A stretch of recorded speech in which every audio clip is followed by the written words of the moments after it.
In the meantime, our question, good or bad, why were the police talking to you? 206-803-ROCK. Hello, David. Welcome to the men's room. Liquor and whores! Liquor and whores. First time caller, guys. Welcome to the show, man. Thank you. So I used to live in a big major metropolitan area out of state, and me and my friends had a habit of getting into trouble. Nothing bad or violent, just we like to go around TPing our fellow classmates' homes in high school. You know, All right, standard fare, sure. Yeah, usual stuff. But the problem is it was a kind of a small town or a suburb in this metropolitan area, so they knew us really well. They caught us over and over and over again. Was it always the same thing? Like you're always TPing? 90% of the time, yeah, they knew, and all like one of our buddies, his dad was chief of police, that kind of Jesus. thing. Okay.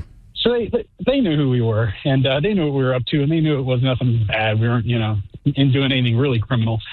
So one night, I'm driving around with my buddy and this girl, and I know they really want to hook up with each other, and we're all high school students. So I'm like, how can they get them some privacy? So I had a big, huge, you remember those old, 1969 Ford Thunderbird? Like, you can fit 4 people in the front, 4 in the back. Five in the trunk. Yeah. Yeah, we literally could put 3+ full-size kegs in the trunk. Sometimes we could squeeze in a 4th. And so it was normal that we'd throw people in the trunk of my car and just, have them while we're driving around. We'd drive out to the beach or something, and they'd sit in my car in the trunk for an hour. And so I said, hey, why don't you guys hop in the trunk? So, they jump in the trunk, and I come to find out later what was going on. Good stuff. And I'm driving along, and I get pulled over by this one police officer, and this guy was the worst. He wanted to be highway patrol, but he was stuck being a local. And so he would take it all out on us all the time. And pulls me over and says, I saw you earlier. You had 4 people in your car. Where'd the rest of them go? And I know not to lie to these guys because they're going to just always search the vehicle. So I said, well, I dropped one of them at home. He's all, what about the other 2? And I said, well, they're in the trunk. He's all, he looks through, he's all, they're what? And I said, yes, Officer Peterson, they're in the trunk. And he's all, what are they doing in the trunk? And I said, well, they kind of like each other. He's all, say, put them in the trunk? Shut up, get out of the car, sit on the curb. So, I get out, and they come over, and this city, I should just tell you guys where it is. It's South Pasadena, California. All right. 10 minutes outside of downtown LA. And they never stop a car at night with just one officer. They have one officer per car, but they always have, backup show up. Sure.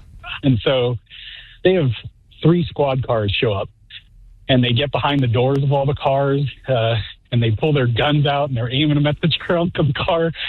And then Peterson walks up and says, all right, this is the police. I want you to know that we got a bunch of officers out here, and we all got our guns aimed on this trunk. So when we open this trunk, you guys come out real nice and slow. All right? You understand? And from inside, you can hear my buddy and the girl. They're going yeah, it's okay. Right. They come out. Yeah, they come out just deer in the headlights, flashlights in their eyes, all the cops aiming, sit us on the curb, give us the whole lecture, tell us, all right, you guys are out after curfew, so here's what we're going to do. We're going to give you about, 20 minutes, and then we're going to call each of your homes because they got our phone numbers, and they're like, now, if you're there, you can pick up the phone, you can hang up real fast. But if you're not, then we're going to tell your parents the whole story. So as soon as the police, they drive off, and they tell us to go home and everything, I look at my friend and say, all right, where are we going next? And they're like, what are you talking about? We got to go home in case they call. And I said, man, they tell us that every time. They never call. And, yeah, they didn't call, but my friends were too chicken, so they had, well, again, they had me take them home. Were they having sex in the trunk? They were definitely having sex. It was pretty awesome. That's interesting. Smells like motor oil. Yeah, open that trunk like, ooh. Good or bad, why were the police talking to you? 206-803-ROCK. Yeah, but again, you're dealing with teenagers. Look, man, when I was that age, if you said, hey, you and this girl, and you both want each other, you can fit in my trunk, I'll drive you somewhere, done. Done, Yeah. without question. Hello, Josh. Welcome to the men's room. Hola. Hola. So it's back in the mid '90s. There's like four of us from Concrete decided to go down to the big city of Mount Vernon, and we're all tripping on acid. My buddy was driving his girlfriend's parents' car, Ooh. and we got pulled over. And the officer come up, got all our information and stuff, and then so we're all sweating as he's back in his car, and he comes back and he's like, "Hey, this car has been reported stolen." And we're like, "What?" And then he kind of just got a smile on his face, and he just chuckled and said, "Get out of here." And that was it. That was it. Yeah, it just. But He must have known her. Probably. something. I don't know. I mean, it was just it was pretty intense for a couple minutes while he was back there, and we didn't know what was happening. We weren't drinking or anything, so we weren't worried about that. But still, yeah. I mean, but when you're young, man, and the cops are there, you don't know.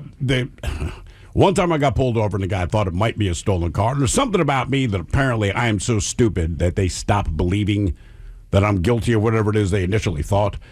But we had moved. This is back in Baltimore City. We had one last load to get. I'm like, F it, man. I'll get it. So I drove my buddy Tony's girlfriend's car.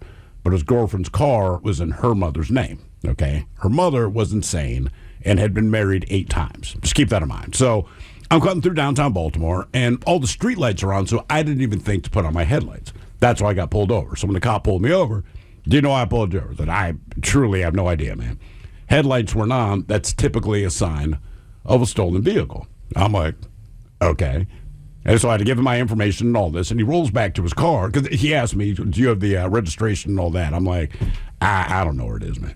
He's like, are you being serious? I'm like, look, you're asking me questions. I'm giving you an answer. I'm not lying to you. I said, I don't know what to tell you. Do you have your license? Yes. Goes back to his car. Comes back a couple minutes later. He says, who owns this vehicle? I said, it is the girlfriend of my buddy, but it's in her mom's name. What's her mom's name? I have no idea. You don't know. I'm like, it's not my girlfriend, man. I don't know. He goes back to his car, and I'm just like, oh, my God, man. So now he thinks I've stolen the car because I truly have no information to give this guy. But, like, honestly, man, I don't know. So he comes back, and he says some name. Does Susan Richardson sound familiar?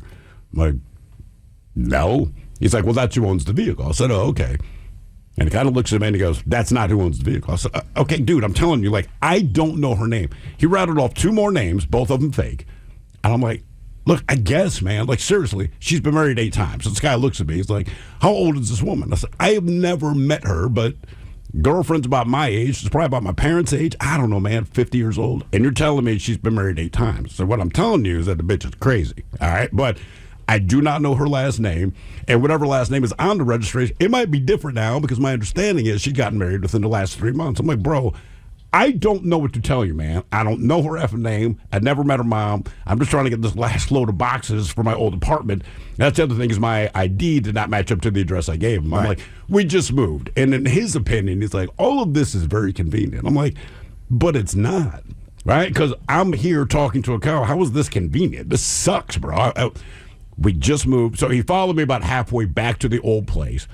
Realized I was telling the truth. I came back, and I remember I threw the keys at his girlfriend, and I was like, I'm never driving your car again. No. She's like, what? I said, look, what is your mom's name? And she told me at the time. And even then, when she gave the name, I don't know, say her first name was Shirley. She's like, it's Shirley Johnson. Wait. No, Shirley Connor. I'm just like, right. So I explained the situation. She's like, I feel so bad for you. I'm like, I had no information for the guy. But again, I think he just thought I was so stupid. Like, he's not smart enough to steal a car. Send him on his way. Good or bad, why were the police talking to you? 206-803-ROCK. It's like when me and DV got caught on that boat in Deep Creek Lake. Right. And they're like, and literally, he's sitting on the steering column, right? And we're under 21, and they're like, well, whose boat is this? They're like, it's not ours. Whose beer cans are those? Not ours. Now, we weren't drinking. Yeah. But obviously, you still shouldn't have a bunch of empty cans on a boat. Sure. And then same kind of thing. They're like, well, your registration's wrong. And it's like, I don't know. But same that we were like, look, it's our buddy's parents' house. They left. We took the boat out. And then the one cop's kind of like, you don't even know how to, or that's what it was. He goes, where's your license? I said, here you go. And he's like, boating license. I go, you need one? And he's like, oh my God. And then he's like, do you guys know how to drive this boat? I was like, I think I got the handle of it. And they're like, we got to give you a ticket, but we're going to follow you back to the dock just to make sure, right? And I was dipping at the time. I'm like, do you need a dip? He's like, no. And I'm like, all right, man, I got it. Narrator voice, did not have it. Oh, they no. had to like throw us rope and help. I couldn't park that pontoon boat. But same thing, like they had us dead in the rights if you wanted. But again, They're like, I was you're just so like, stupid. Like, right, Jesus Christ. you guys can't be this dumb. It's like, yes, I You can. need one? Yeah, right. I was just like, oh, here you go. Not to mention, DB was sitting on the steering column and points at me, who's driving this thing. Oh, man. I was like, you bastard. But yeah, I mean, the day before there had been 4 underage teenagers on this boat, so there's just a pile of cans. Yeah, being stupid works Being to your stupid, advantage sometimes. maybe they just get frustrated enough where it's like, God damn, all right, I Right. believe you. You are sad.